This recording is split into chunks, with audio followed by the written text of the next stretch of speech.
I like the idea that they're, like, franchising out, like, fast food restaurants for dragons. It's kind of Wow, funny. this was just their own. Oh, okay. This wasn't McRoost. Ba-da-ba-ba-ba, I'm scorching it.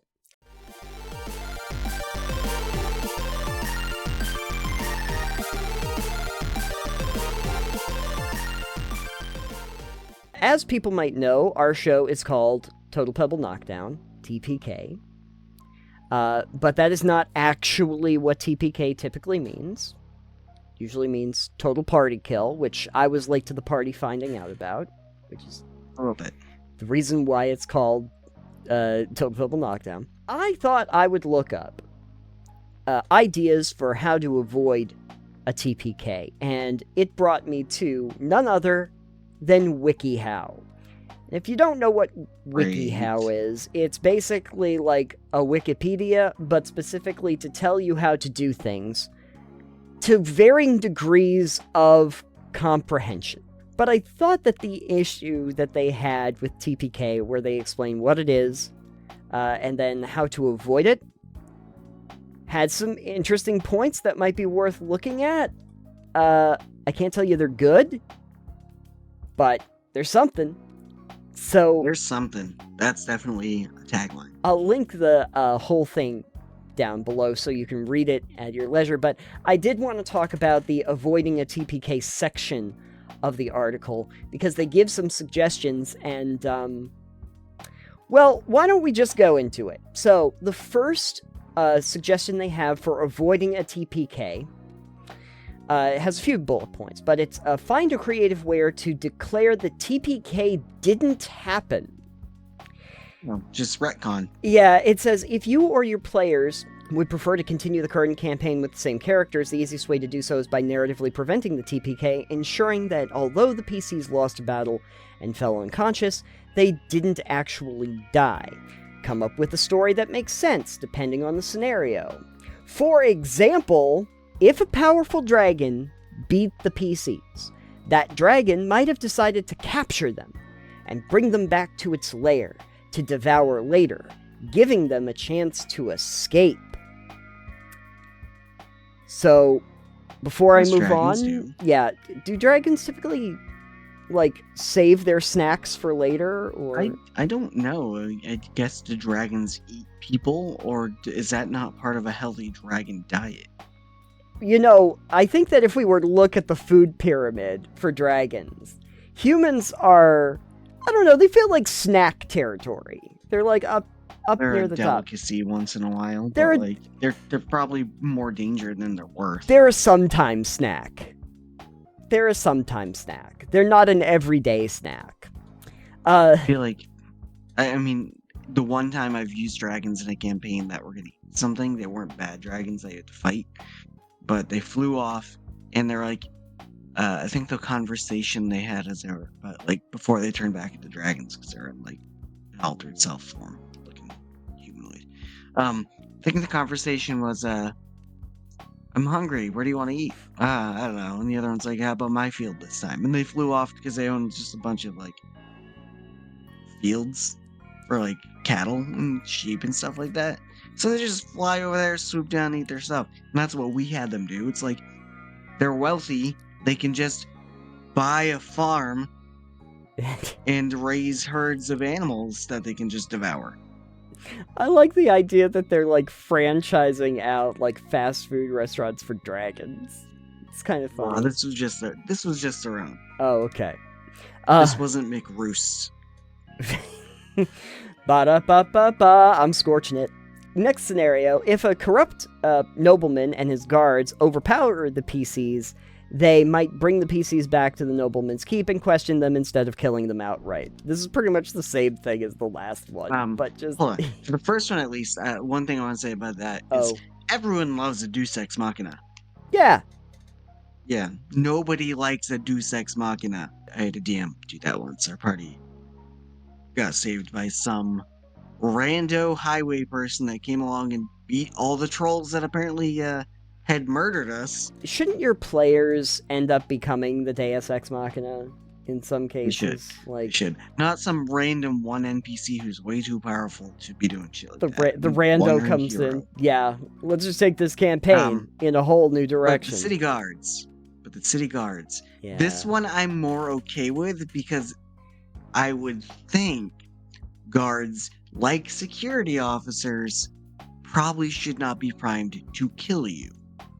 In a perfect world, yes. Yeah, I mean, police brutality and all that.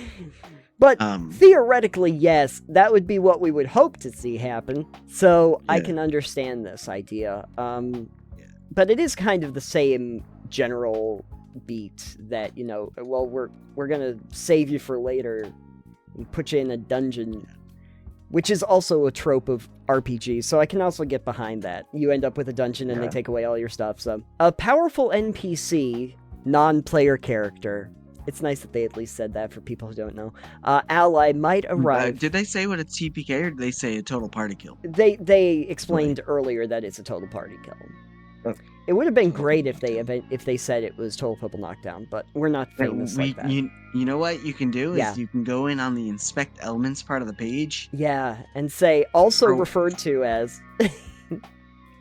You can do this and then screen capture it for it, so you could show the article in the video as how to keep your party safe from a TPK or whatever like that. Yeah. And if it says total purple knockdown or TPK, you could then say total purple knockdown. And there you could rewrite it with inspect elements. Oh, wow. That seems like it's how people... It's not. You just right-click on the page in Chrome and say inspect elements. Oh, gotcha. Okay. It's super easy. It's how people fudge numbers on things when you look at videos. And it's like, that's actually not true. That's inflated, but it still looks like it's not edited. Oh, right. They edit the web page. Got it. Anyways, that's for editing Nathan if he wants to do that. Thank you, editing Nathan.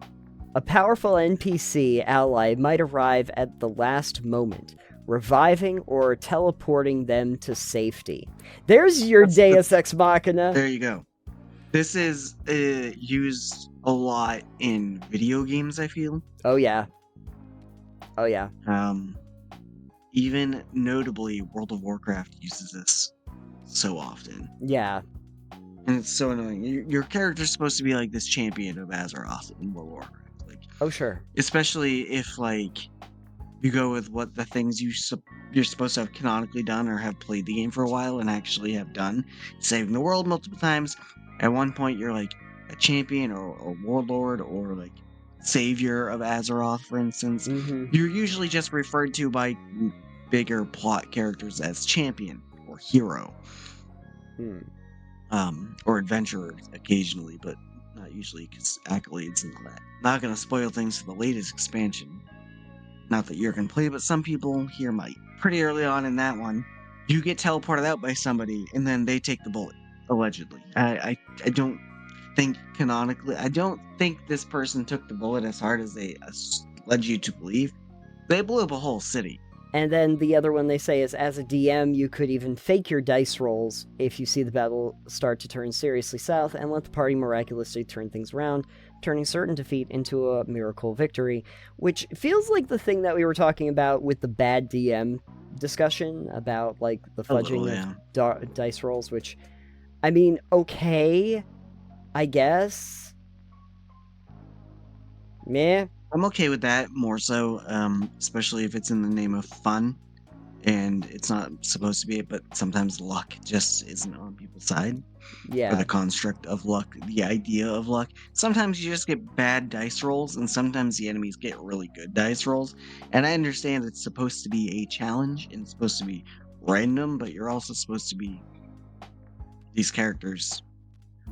Hopefully, a lot of people don't like it when they die to, random goblins, apparently. I can see that because sometimes you just gotta fudge it a little. It's this is just supposed to be an intermediary fight, not a big important fight. It's this doesn't feel good if you're getting killed by a goblin. When we were playing 3.5, that one time you had the dungeon run, you were teaching some of us how to play the game. I think it was after the first time where some of the zombies you had in there hit us harder than expected. You were like, oh, did I say that you had 1 health potion? You have 2 health potions. It's like, yeah, this is harder than previously expected. Well, to be fair, for newbies, yeah, that's especially like, oh well, you don't want to kill someone off the first character at level 1. They will never want bad to play. taste in your mouth. They will never want to play this game again. To be fair, I don't currently have a friend group that plays D&D with me. Maybe I'm doing it wrong. That's true. That's true. I think it's more, side note, I think a lot of the reasons why so many of us aren't playing right now is just because of, like, time and location. Yeah. It has a lot to do with it. I think the only campaigns I've really been able to sustain were the ones that were done online when you happened to have people that had similar schedules. So that was their find a creative way to declare it didn't happen, but they have some other ideas. Declare the whole battle was actually a premonition. If a battle turns south, it seems like the entire party will perish, and their enemy is more likely to kill instead of capturing them. Don't worry, there are still creative ways to get around it. Let the battle play out, and if it ends in a TPK, describe the defeat vividly before announcing that the encounter was actually one PC's vision of the future. It was just a collective dream. You know what this is? This is Prince of Persia: Sands of Time. The prince dies, and the prince automatically goes, wait, no, that's not how the story happens. And they rewind backwards, because it's the prince telling the story of what happened. Couple bullet points they give to back this up. 1, this gives players a do-over and time to think about what went wrong in the battle and where they might improve or change their strategy. And 2, if the players dove headfirst into a battle that might have been too tough for them in the first place, this also gives them a chance to flee so they can return when they're stronger. I think the problem that I have with this concept is, are we just going to make every battle from this point forward just a premonition? Like, is this just going to be Groundhogs Day, where we where we just keep going at the same boss battle over and over? Actually, now that I say that, what an interesting idea for a campaign is that you have this one boss that you're trying to defeat, and you know you're going to die over and over again, and when you do, the day resets, and you have to do it again, and figure out what went wrong that killed you off. It's that. It's Groundhog's Day D&D. You find the way to defeat the boss is just kind of asking him, hey, can you stop being a dick? Yeah, it's that. I've seen this And then he goes, done. oh shit, sorry. Yeah, I've seen this done. Actually, in the first campaign that they did for Adventure Zone, there is a whole arc that's called the 11th Hour, and it is based around them playing this one day when they get into a town, and the town is in a time loop. And so then they have to keep using the knowledge and information that they've gotten every single time, sort of like in Outer Wilds, where you learn and then you use that information to do it again correctly, or get more information. So you can do it. I don't know if I'd want every encounter to be like that, though. Continuing the same characters after a TPK. Alright. So, first thought there is resurrect the characters magically. I think we pretty much know what we mean by that. It's just, yeah, magic exists in D&D. So, my question for that is, who's resurrecting them? Yeah, somebody's going to have to come. If it's a TPK, the whole party's dead. Yeah. So they have bullet points for this as well.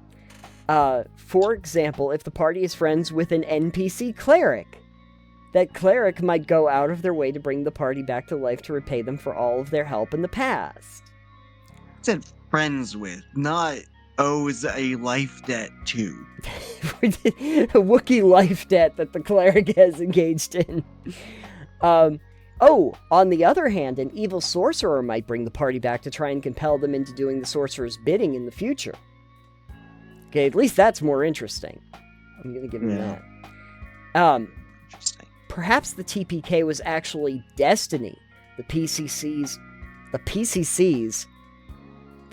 were marked for sacrifice, and their bodies were infused with divine or infernal magic beforehand, enabling them to come back to life after dying. Boy, there's a retcon.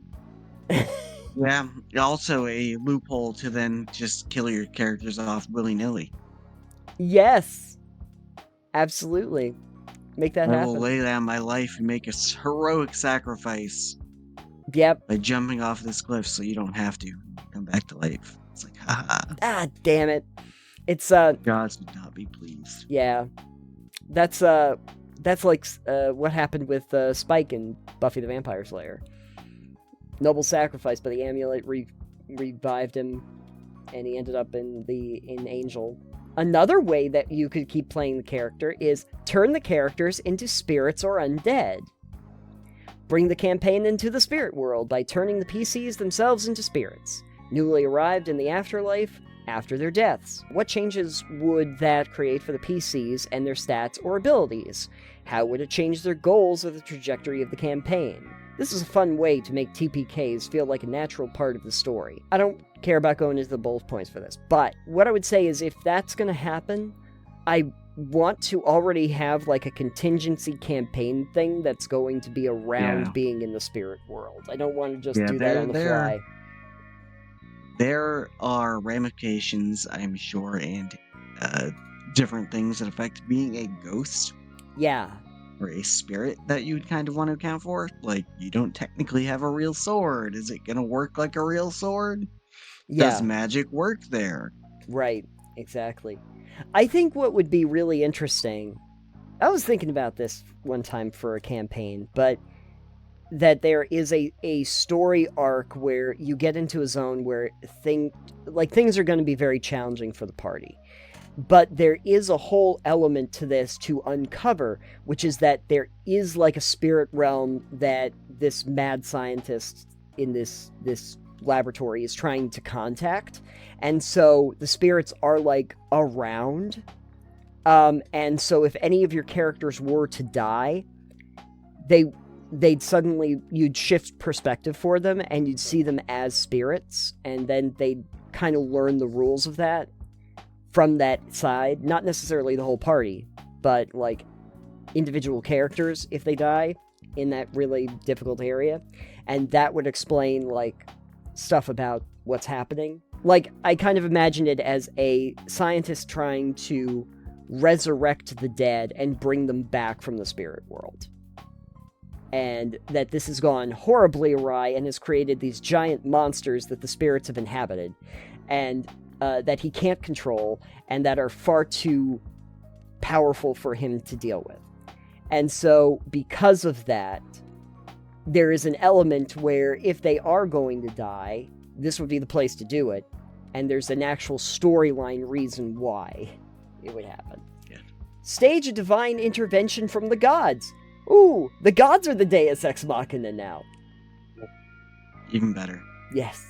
You might have the PCs enter a god's service after the TPK, with a particular deity intervening to resurrect the party in exchange for their fealty, or their help in completing a specific task. The god might want the PCs to become their champions on the mortal plane, or instead of getting resurrected, they might become the god's immortal servants. Well, that just takes... That might work in Faerun. Sure. There was a time when the gods actually were walking all among the mortal races in that setting because they were basically cast out of their divine homes by the god of gods. Yes. Yeah. I don't remember. I think the Sundering? Something like that. I don't know. Essentially, the god went, you all motherfuckers need to be more in touch with the people that worship you. Get the fuck down there. The majority of the rest of this is about either starting new characters or new campaigns after the TPK, which I think is pretty self-explanatory because most of the time that would be what you'd have to do. I mean, if we're talking about like traditional D&D, when your character dies, you gotta just roll up a new character, you know, or the campaign literally ends. You gotta start new. Restart a new campaign, but there are ways to incorporate that into an old campaign too. So. Right. So, but if you want to check it out, I'll leave a link so that you can read the rest of it. But in general, I thought that these were interesting, but I also felt like some of them are kind of cheap outs for the Yeah, most of them were cheap outs. A lot of Deus Ex Machinas, a lot of divine interventions, that This kind of article thing. feels like it was written in like the early 2000s to me. It says it was last updated in April. Oh, April Great. 1st. Oh, April even better. Fools. It's not even all real. It's just April Fools. Yeah, it's all We just silly. got punked. We got punked. We got Philomena kunked. Is what happened right there. Want to know what that means or is? I'll have to explain it to you later. Any of this useful information to you?